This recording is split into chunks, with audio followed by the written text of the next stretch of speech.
कहानी के शुरू होते ही हम कैथरीन नाम की एक औरत से मिलते हैं जो कि पागलों की तरह फोन पे किसी को ये समझाने की कोशिश कर रही थी कि मैं तुम्हें वो म्यूजिक नोट्स नहीं दे सकती। तुम समझ नहीं रहे, जो म्यूजिक नोट्स तुम मांग रहे हो वो म्यूजिक कर्स्ड है, यानी अगर कोई इस म्यूजिक को सुनेगा तो वो किसी शैतानी एंटिटी यानी शैतानी क्रिएचर के कब्जे में आ जाएगा। लेकिन फोन के दूसरी तरफ जो कोई भी था वो इसी बात पे बाजिद था कि मुझे वही म्यूजिक नोट्स चाहिए और उन म्यूजिक नोट्स को मैं रेडियो पे टेलीकास्ट करना चाहता हूँ। इसलिए कैथरीन तंग आकर उन म्यूजिक नोट्स को जलाने का फैसला करती है। जिस बॉक्स पे वो म्यूजिक नोट्स थे, कैथरीन ने वो पूरा का पूरा बॉक्स ही जला डाला था और उसके ऐसा करते ही यहाँ बहुत अंधेरा हो जाता है और इसी अंधेरे में कैथरीन को दो चमकती हुई आंखें दिखाई देती हैं। ये शायद उसी एंटिटी की आंखें थी जो इस म्यूजिक के जरिए लोगों को पोजेस किया करता था, यानी अपने काबू में किया करता था। कैथरीन उन आंखों पर गौर करने की कोशिश करती है, लेकिन तभी उसे अपने करीब कोई आवाज सुनाई देती है और वही एंटिटी कैथरीन को उसी आग में गिरा देती है जो कैथरीन ने खुद जलाई थी और वो बॉक्स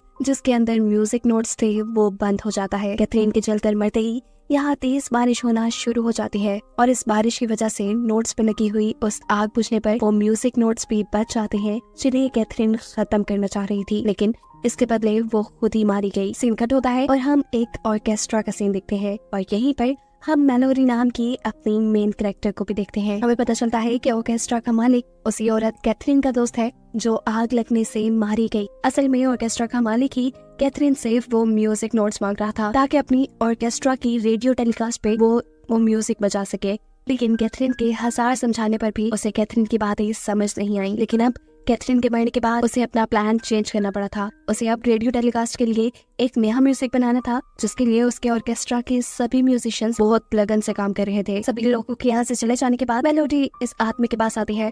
उसने असल में कुछ म्यूजिक नोट्स बनाए थे जिसे वो अपने बॉस को दिखाना चाहती थी और चाहती थी कि उसके बनाए इन नोट्स का म्यूजिक रेडियो टेलीकास्ट किया जाए। पर उसके बॉस को उसका ये म्यूजिक काफी फीका लगता है और बॉस उसे बताती है कि उन्होंने उसके दूसरे क्लिक के म्यूजिक नोट्स को एक्सेप्ट कर लिया है। ये सुनकर मेलोडी बेचारी उदास हो जाती है। सीन कट होकर हम मेलोडी की बेटी जोई को देखते हैं जिससे सुनने में थोड़ा सा प्रॉब्लम था। मेलोडी ने उससे वादा किया हुआ था कि वो एक अच्छे डॉक्टर से उसका इलाज जरूर करवाएगी, लेकिन प्रॉब्लम ये थी कि मेलोडी के पास इतने पैसे नहीं थे, इसलिए वो दिन रात अपने म्यूजिक नोट्स पे वर्क कर रही थी ताकि उसके बॉस उसके म्यूजिक नोट्स को एक्सेप्ट कर ले और उसे थोड़ा बोनस। इस टाइम भी वो अपने बॉस से यही बात करने के लिए आई थी, लेकिन उसके नोट्स एक्सेप्ट करने के बजाय बॉस उसे बताते हैं कि वो इस रेडियो टेलीकास्ट पे कैथरीन के बनाए हुए म्यूजिक नोट्स को यूज करना चाहता था।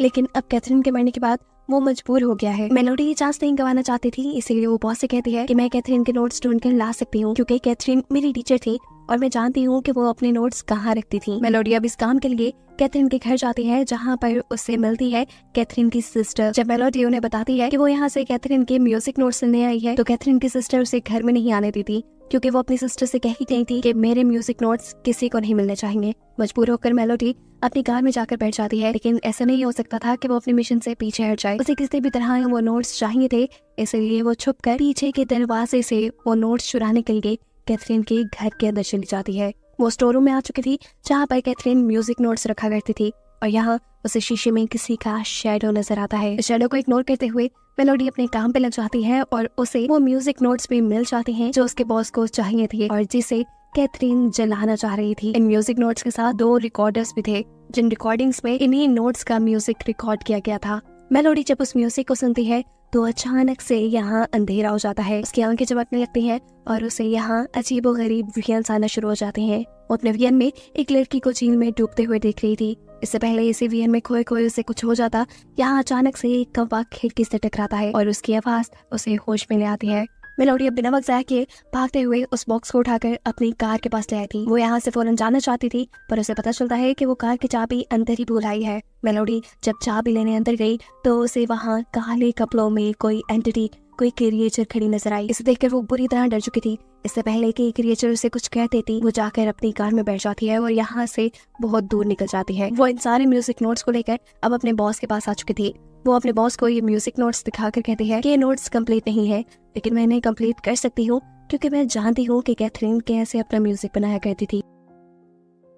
उसके बॉस उसके काम से बहुत खुश थे। वो उसे ये म्यूजिक नोट्स कंप्लीट करने का टाइम भी दे देते हैं। मेलोडी अब उन म्यूजिक नोट्स पे काम करना शुरू कर देती है और इन्हें पूरा करने के लिए वो साथ साथ कैथरीन का रिकॉर्ड हुआ म्यूजिक पे सुन रही थी। इस म्यूजिक को सुनते हुए मेलोडी को दोबारा से वियंस आने लगे थे और इस मरतबा उसे वियन में अपना आप नजर आ रहा था, जहाँ वो एक पहाड़ की चोटी पे खड़ी एक बांसुरी बजा रही थी।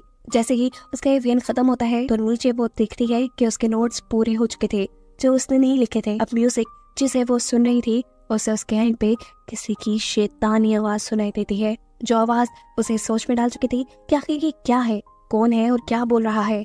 इन्हीं सवालों को जवाब लेने के लिए वो अपने एक दोस्त के पास जाती है जो कि एक डिजिटल ऑडियो स्टेशन पे काम करता था और वो म्यूजिक के आखिर में आने वाली इस आवाज को अपने डिजिटल ऑडियो स्टेशन से क्लियर कर सकता था। ये म्यूजिक सुनकर वो आदमी मेलोडी को बताता है कि ये म्यूजिक सबसे अलग है, कैथरीन ने इसे उल्टे तरीके से डिजाइन किया है और ये उसने अच्छा नहीं किया। ये आदमी उसे बताता है कि पुराने जमाने में ये माना जाता था कि म्यूजिक को उलट पुलट करने से इवल एंटिटीज को बुलाया जा सकता था और ऐसा करके लोग ब्लैक मैजिक करते थे। मेलोडी उसकी बातों पे एतबार नहीं करती और उसे कहती है कि तुम बस अपना काम करो। सीन कट होकर अब हम मेलोडी के घर का सीन देखते हैं जहाँ पर उसकी बेटी और उसका दोस्त था। जोई का दोस्त यहाँ पे कैथरीन का म्यूजिक सुनता है और उसके बाद जोई को बताता है कि पता नहीं क्यों ये सुनते हुए मुझे अजीबोगरीब चीजें दिखाई देती हैं, जैसे कोई इवल स्पिरिट। खैर ये दोनों ही अब इस चीज पे ज्यादा ध्यान नहीं देते और दोबारा खेलने लग जाते हैं। खेलते हुए इस लड़के को अपने करीब आती ही एक बॉल नजर आती है। वो नजर उठाकर जैसे ही इस बॉल के पीछे दिखता है तो वहाँ पे एक भूत था, काले कपड़ों में खड़ा एक डरावना भूत, जिसे देखकर ये बच्चा न सिर्फ डर चुका था बल्कि पूरी तरह बदल भी गया था, ऐसे जैसे इस भूत ने उसे पोजेस कर लिया हो। इसीलिए अब वो बच्चा पूरा दिन अपनी विसल से वही म्यूजिक बजाता था जिसे कैथरीन ने बनाया था। रात में इसी बच्चे को अपने बेड के नीचे एक चूहा दिखाई देता है। इस चूहे के पीछे ऐसे ही वो भूत खड़ा था जैसे पहले बॉल के पीछे था। इस भूत को देखते ही ये भूत पूरी तरह इस बच्चे को अपने कंट्रोल में करते हुए अपने साथ कहीं ले जाता है। उसकी मॉम जब उसे चेक करने के लिए कमरे में आती है तो वो नहीं था। घबरा कर वो इस चीज की खबर जाकर मेलोडी को देती है क्योंकि वो उसकी दोस्त थी। मेलोडी भी उस बच्चे के गुमने से परेशान हो चुकी थी। इसी परेशानी में ये लोग पुलिस को रिपोर्ट कर देते हैं। पुलिस उस बच्चे को भी ढूंढने में लगी थी लेकिन काफी अर्से तक उस बच्चे का कोई सुराग नहीं लगता। अब तो मेलोडी को भी ये लगने लगा था कि जरूर उसके गायब होने के पीछे उसी म्यूजिक का कोई चक्कर है। इसलिए वो ऑर्केस्ट्रा जाकर अपने बॉस को ये सच्चाई बता देती है और कहती है कि कैथरीन ने ये म्यूजिक बच्चों के लिए बनाया था, लेकिन बच्चों के हिसाब से ये म्यूजिक बहुत डार्क है, हमें इसे टेलीकास्ट नहीं करना चाहिए। लेकिन उसके बॉस उसकी बात कहाँ सुनने वाला था। अब वो अपने बॉस से इस म्यूजिक को कंप्लीट करने के लिए एक दिन का वक्त और मांग लेती है, क्योंकि उसे भी पता था कि अगर उसने ये ना कंप्लीट किया तो ये काम किसी दूसरे को मिल जाएगा और ऐसे पैसे उसे भी नहीं मिलेंगे। मेलोडी का दूसरा क्लिक जिसका म्यूजिक पहले सिलेक्ट कर लिया गया था, अब वो मेलोडी का म्यूजिक सिलेक्ट होते देखकर उससे जेलस था। ऑर्केस्ट्रा में सभी लोग ये म्यूजिक बजाना शुरू कर देते हैं और जिस टाइम मेलोडी का क्लिक ये म्यूजिक बजा रहा था तब हम देखते हैं कि उसके नाक से खून निकलने लगा और इस म्यूजिक को सुनते हुए यहाँ मेलोडी को भी एक और मर्तबा वियन आना शुरू हो जाते हैं। इस मर्तबा वियन में वो सफेद पहाड़ियाँ दिख रही थी जिन पहाड़ियों के दरमियान में एक छोटा सा महल था। वो इस वियन से जैसे ही बाहर निकलती है तो उसे पता चलता है कि उसके नाक से खून बह रहा था। मेलोडी जब इस पर सर्च करती है तो उसे पता चलता है जो जगह उसने वियन में देखी थी वो जगह जर्मनी में है और ये बात उसे पता चली थी जोई की बुक से। जोई की बुक में एक पाइपर की कहानी थी जिस पाइपर को किसी गांव के लोगों ने उनके गांव से चूहे पकाने के लिए बुलाया था और इस काम के बदले गांव वाले पाइपर को पैसे देने वाले थे। पाइपर ने अपना काम करने के लिए वहां फ्लूट बचाया और सभी के सभी चूहों को वहां से भगा दिया। अपना काम खत्म होने के बाद पाइपर को पैसे मिलने चाहिए थे, लेकिन यहाँ गांव वाले उसके साथ धोखा कर लेते हैं और उसे कोई पैसा नहीं देते। ऐसे में पाइपर गुस्से से पागल हो गया। उसने फैसला किया कि वो गांव वालों को बर्बाद कर देगा, उनकी सबसे कीमती चीज चुरा लेगा। लेकिन गरीब गांव वाले के पास सबसे कीमती क्या भी हो सकता था उनके बच्चों के अलावा। पाइपर उन्हीं बच्चों को उनसे दूर ले जाने का फैसला कर लेता है। पाइपर अब अपनी फ्लूट से एक म्यूजिक बजाकर उन बच्चों को अपने कंट्रोल में कर लेता है और फिर एक झील के पास ले जाकर वो इन सभी बच्चों को मार चुका था। मेलोडी को इस सारी स्टोरी पे बिल्कुल बिलीव नहीं था। वो अभी भी अपने म्यूजिक नोट्स को कंप्लीट करने में लगी थी, पर ये काम करते करते उसकी आंख लग जाती है। जोई जो कि मेलोडी की बेटी है वो अब मेलोडी के घर लाए कैथरीन के म्यूजिक को सुनती है और ये सुनते हुए उसके पीछे भी वही भूत आ चुका था जो भूत हम पहले कई मर्तबा देख चुके हैं इस मूवी में। इससे पहले कि भूत जोई पे हमला कर देता, जोई को अपने पीछे किसी के महसूस होने पर वो पीछे मुड़ के देखती है और भूत गायब हो जाता है। अगले दिन जब जोई स्कूल में थी तो एक बेरान जगह पे उसे अपनी बॉल नजर आती है। ये वही बॉल थी जो गायब होने से पहले उसके दोस्त को भी नजर आई थी। इसी बॉल को लेने के लिए जब वो उसके पीछे जाती है तो बॉल अब घूमती हुई एक बस के पास जा चुकी थी। इस बॉल को उठाकर अब जोई उस बस के अंदर चढ़ जाती है और बस में जोई को बैठा दिखाई देता है पाइपर। पाइपर जोई को कंट्रोल करने के लिए फ्लूट बजाता है। उसके फ्लूट के म्यूजिक में इतनी ताकत थी कि बस के सारे शीशे टूट चुके थे। जोई जिसे कुछ सुनाई नहीं देता था वो भी इस म्यूजिक को सुन पा रही थी। जोई की सारी बात जाकर अपने घर में अपनी मॉम को बताती है और कहती है क्योंकि मैं वो म्यूजिक और से नहीं सुन पाई इसीलिए शायद मैं पोजेस होने से बच गई, लेकिन मेरे दोस्त ने भी गायब होने से पहले यही म्यूजिक सुना था। उसने मुझे बताया था मॉम।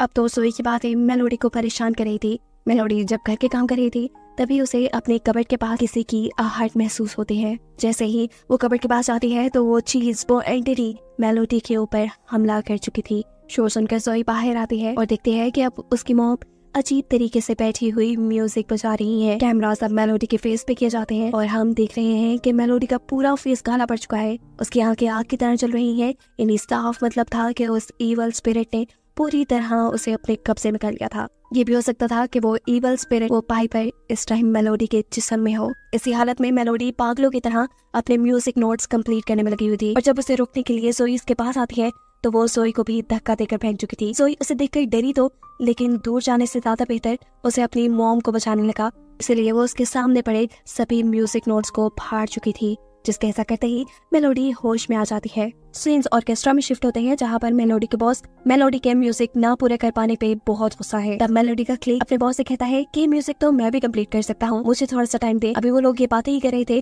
कि भागती हुई मेलोडी उनके पास आती है और उनसे कहती है नहीं ऐसा मत करना, ये म्यूजिक कोई आम म्यूजिक नहीं। वो इन दोनों को बताती है कि ये म्यूजिक नोट्स कैथरीन ने नहीं लिखे, ये म्यूजिक नोट्स किसी ईवल स्पिरिट के लिखे हुए हैं और इसे कंप्लीट करने पे बहुत बुरा हो सकता है। लेकिन ये दोनों उसकी बात नहीं मान रहे थे। मेलोडी की चिढ़ में मेलोडी का कुलीग अपने बॉस से कहता है कि मैंने इसकी एंडिंग भी कंप्लीट कर ली है और रेडियो टेलीकास्ट पे तो हम यही म्यूजिक बजाएंगे। इस मरतबा दोबारा मेलोडी के मना करने पर गुस्से में मेलोडी के बॉस मेलोडी को ऑर्केस्ट्रा से ही बाहर निकाल देते हैं। मेलोडी यहाँ से निकलने ही वाली थी कि अचानक वो दिखती है कि उसकी फ्रेंड, उसके नेबर ने ऑर्केस्ट्रा की ऊंची बिल्डिंग से वहाँ करीब झील में जंप कर दिया है, क्योंकि उसने देखा कि उसका बेटा उस बिल्डिंग से जंप करते हुए झील में गिर रहा है। वो उसे बचाना चाह रही थी पर असल में उसे तो पाइपर ने पोसेस किया हुआ था। वहाँ नीचे कोई झील नहीं थी और वो नीचे ऑर्केस्ट्रा की चेयर्स के पास आके गिरी थी। पाइपर इतनी आसानी से उसे इसलिए पोसेस कर गया था क्योंकि यहाँ पर उसके बनाए म्यूजिक नोट्स बजाए जा रहे थे। मेलोडी इस लड़की के पास जाती है इसकी मदद करने के लिए और यहाँ ऑर्केस्ट्रा में बैठे